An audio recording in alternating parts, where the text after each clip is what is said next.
Assalamualaikum warahmatullahi wabarakatuh. Selamat pagi, Om Swastiastu.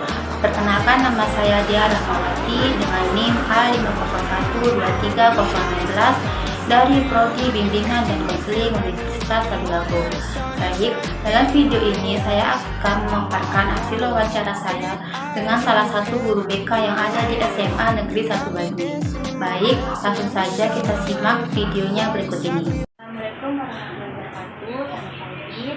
Terima kasih Bu atas waktu yang telah diberikan kepada saya. Maksud dan tugas saya kemarin adalah untuk mewawancarai Ibu mengenai 3 landasan bimbingan konseling. Sebelumnya, perkenalkan, nama saya Dia Rahmawati dari Prodi Bimbingan dan Konseling Universitas Tadulako. Baik, bisa perkenalkan namanya terlebih dahulu. Nah, jadi baik, terima kasih Dea atas waktunya. Kami sudah jalan-jalan ke SMA Negeri 1 Balinggi. Jadi perkenalkan, nama Ibu Iza Indrawati La'anisi, sarjana pendidikan, selaku koordinator bimbingan dan konseling di SMA Negeri 1 Balinggi.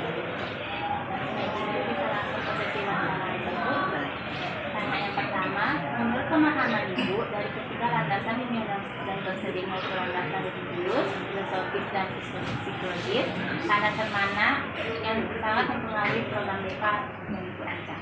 Nah, jadi landasan bimbingan dan konseling.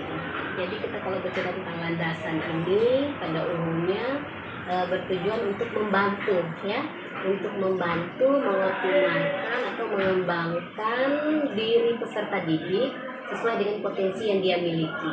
Nah, bagaimana cara kita membantu? Berarti kita harus tahu dulu landasan bimbingan dan konseling. Jadi ada beberapa landasan bimbingan dan konseling, di antaranya seperti tadi landasan filosofi. Landasan filosofi itu berarti yang mengandung nilai luhur filsafat, ya. Jadi ilmu filsafat ini merupakan induk dari semua cabang ilmu, ya. Induk dari sebuah cabang ilmu. Kenapa dikatakan seperti itu?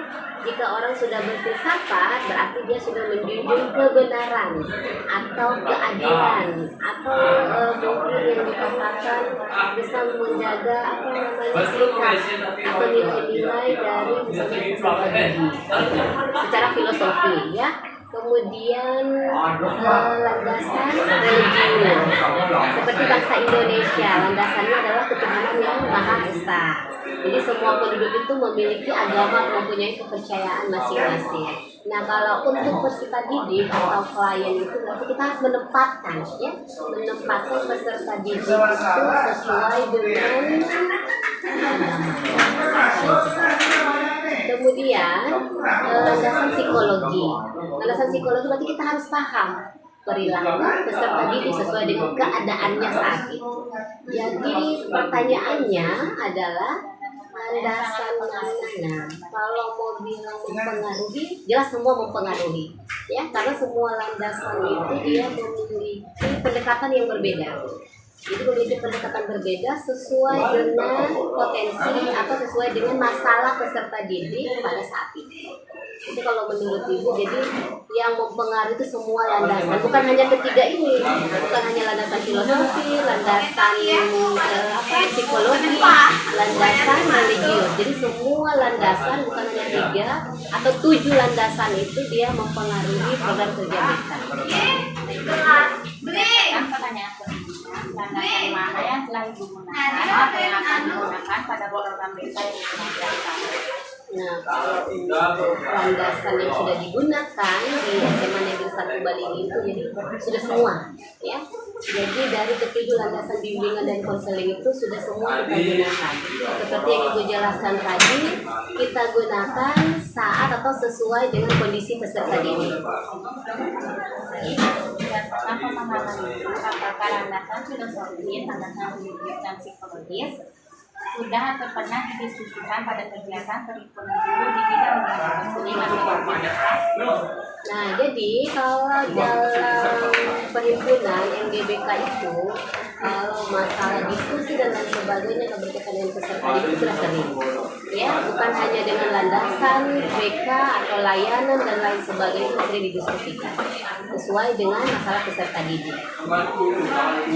Pertanyaan terakhir, berdasarkan pertanyaan sebelumnya, apakah ketika landasan tersebut tercantum pada program desa yang ada di sekolah? Nah, ini jawabannya tadi nomor 2 ya.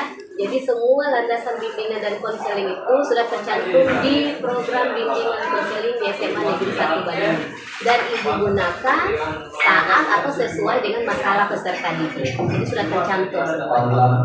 Dan itu saran dan pertanyaan dari saya. Terima kasih Ibu sudah memberikan meluangkan waktunya. Semoga informasi yang diberikan bermanfaat bagi saya dan teman-teman. Wassalamualaikum warahmatullahi wabarakatuh. Selamat pagi Ibu. Terima kasih.